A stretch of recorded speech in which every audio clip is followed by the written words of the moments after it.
बिस्मिल्लाहिर्रहमानिर्रहीम। अस्सलाम वालेकुम। आज हम बहुत ही यूनिक स्टाइल से बीफ स्टीम पुलाव की एक बहुत ज़बरदस्त रेसिपी आपके साथ शेयर करने वाले हैं जो आपने पहले कभी नहीं बनाई होगी और इसका जायका और खुशबू बहुत ही लाजवाब है। बहुत मज़ेदार ये बीफ स्टीम पुलाव बनकर तैयार होता है। तो चलिए रेसिपी बनाना शुरू करते हैं। तो उसके लिए हमने बीफ लिए हैं 1.5 किलो और यहाँ पर हमने 1 अदद मूंग ली है। बाकी के हमने बीफ की बोटियां बनवा ली हैं और यहाँ पर हमने हड्डी और बोटी दोनों का इस्तेमाल किए हैं क्योंकि पुलाव में जब हड्डी डालकर हम यखनी बनाते हैं तो इसका टेस्ट बहुत ही ज़बरदस्त बनकर तैयार होता है। और इसको मैंने बहुत अच्छे से धो लिया है। सबसे पहले हम इसकी यखनी तैयार कर लेंगे।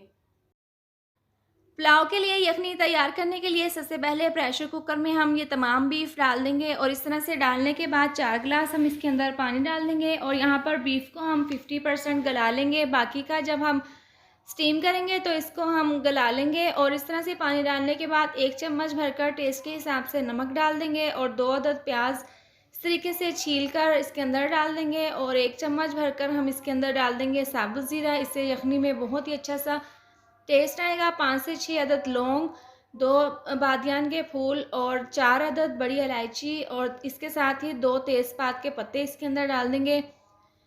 ये डालने के बाद 4 से 5 जवे लहसुन के साबुत इसी तरह से हम डाल देंगे और ये तमाम चीज़ें डालने के बाद प्रेशर कुकर का ढक्कन बंद करके हम इसको 8 मिनट के लिए पका लेंगे।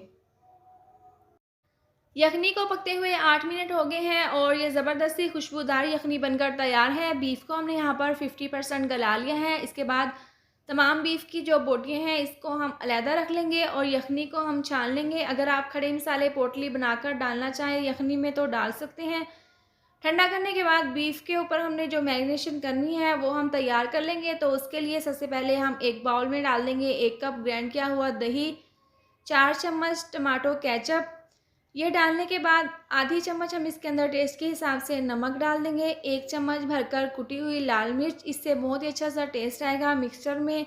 ये डालने के बाद आधी चम्मच डाल देंगे पिसी हुई लाल मिर्च, आधी चम्मच हल्दी पाउडर, 1 से 2 चम्मच भरकर हम इसके अंदर डाल देंगे धनिया पाउडर। इसके साथ ही आधी चम्मच हम इसके अंदर डालेंगे पिसा हुआ गरम मसाला और 2 से 3 चुटकी डाल देंगे फूड कलर। इससे बहुत ही अच्छा सा कलर आएगा इस मिक्सचर में। और ये तमाम मसाले डालने के बाद हम इसको अच्छे से मिक्स कर लेंगे। अगर आपको यहाँ पर मिक्सचर थोड़ा सा गाढ़ा लगे तो आप इसके अंदर पानी या फिर दही थोड़ी सी और शामिल करके इसको अच्छे से मिक्स कर लें और इसका नॉर्मल सा मिक्सचर तैयार कर लें। ज़्यादा पतला या ज़्यादा गाढ़ा ना हो। अच्छे से इस मिक्सचर को हम इस तरह से मिक्स कर लेंगे। इसके बाद हाफ कप हम इसके अंदर ऑयल डाल देंगे और दोबारा से हम इसको अच्छे से मिक्स कर लेंगे।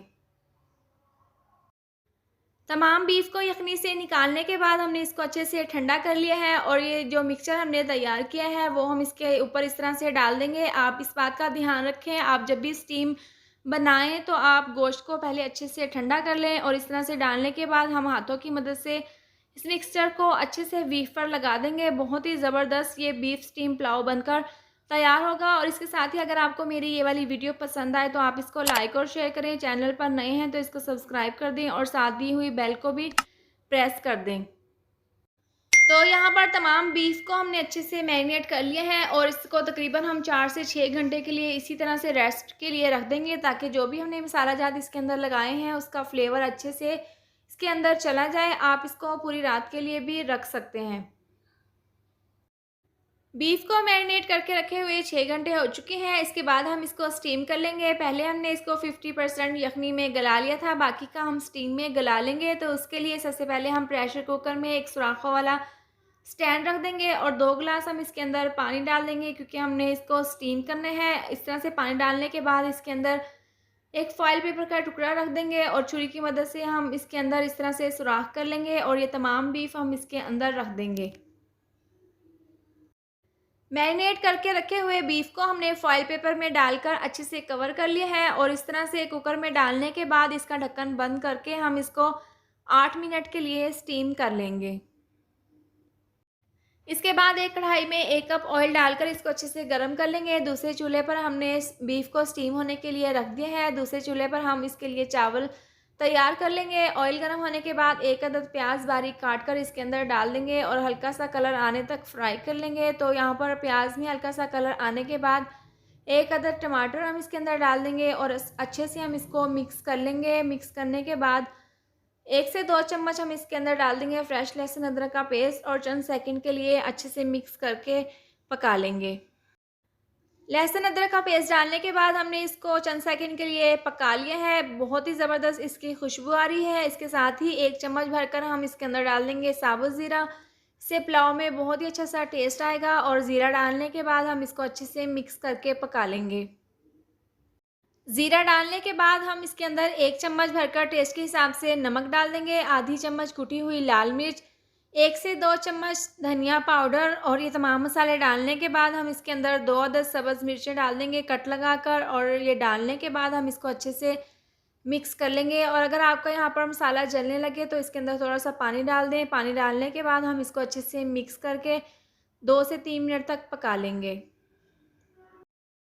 तमाम मसाले डालने के बाद हमने इसको अच्छे से मिक्स कर लिया है। लास्ट में आधी चम्मच पिसा हुआ गरम मसाला डालकर हम इसको दोबारा से अच्छे से मिक्स कर लेंगे। पुलाव के लिए बहुत ज़बरदस्त सा मसाला बनकर तैयार है। और ये वाला जो गिलास है इसके हमने 3 गिलास चावलों के लिए हैं, इस हिसाब से 4 गिलास हम इसके अंदर यखनी डाल देंगे। यखनी जो हमने पहले बनाकर रखी थी और यखनी इस तरह से डालने के बाद इसको अच्छे से मिक्स कर लेंगे और ढक्कन बंद करके तेज़ आंच पर हम इसको बॉयल आने तक अच्छे से पका लेंगे। और यहाँ पर 3 गिलास हमने वाइट गोल्ड बासमती चावल 1 घंटा पहले अच्छे से धोने के बाद मैंने पानी में भिगोकर रख दिया था। इसके बाद इसका पानी रिमूव कर दिया है और यहाँ पर पानी में अच्छे से बॉयल आना शुरू हो चुके हैं। तो हम ये तमाम चावल हम इसके अंदर डाल देंगे और इस तरह से चावल डालने के बाद इसको अच्छे से कर लेंगे मिक्स। मिक्स करने के बाद ढक्कन बंद करके इसका पानी खुश्क होने तक इसको पका लेंगे। चावलों को पकने के लिए हमने रख दिया है और जो बीफ को हमने स्टीम किया था उसको हम चेक कर लेते हैं। बहुत ही ज़बरदस्त स्टीम की खुशबू आ रही है और इस तरह से हम चेक कर लेंगे कि अच्छे से गल चुके हैं। तो यहाँ पर ये 100% गल चुके हैं। इसके बाद हम इसको रख देंगे एक साइड पर और जो चावल हमने पकने के लिए रखे हैं उनको हम चेक कर लेंगे।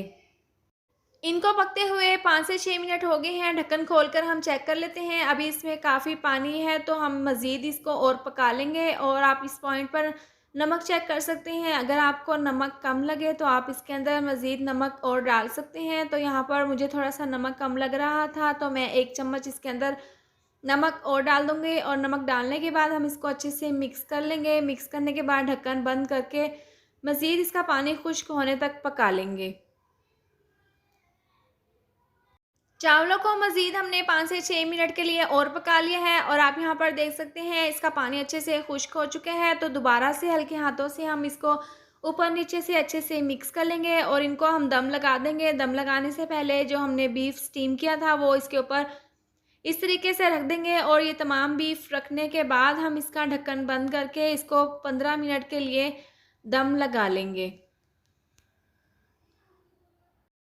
बीफ स्टीम पुलाव को दम पर रखे हुए 15 मिनट हो गए हैं। आप माशाल्लाह से इसकी लुक चेक कर सकते हैं कितनी ज़बरदस्त है। गर्मा गर्म बीफ स्टीम पुलाव बनकर तैयार है। बहुत ही ज़बरदस्त इसकी खुशबू आ रही है और इस तरह से हम इसको अच्छे से मिक्स कर लेंगे। खिले खिले चावल बनकर तैयार हुए हैं और इसके बाद हम इसको बड़े से बर्तन में निकाल कर सर्व कर लेंगे।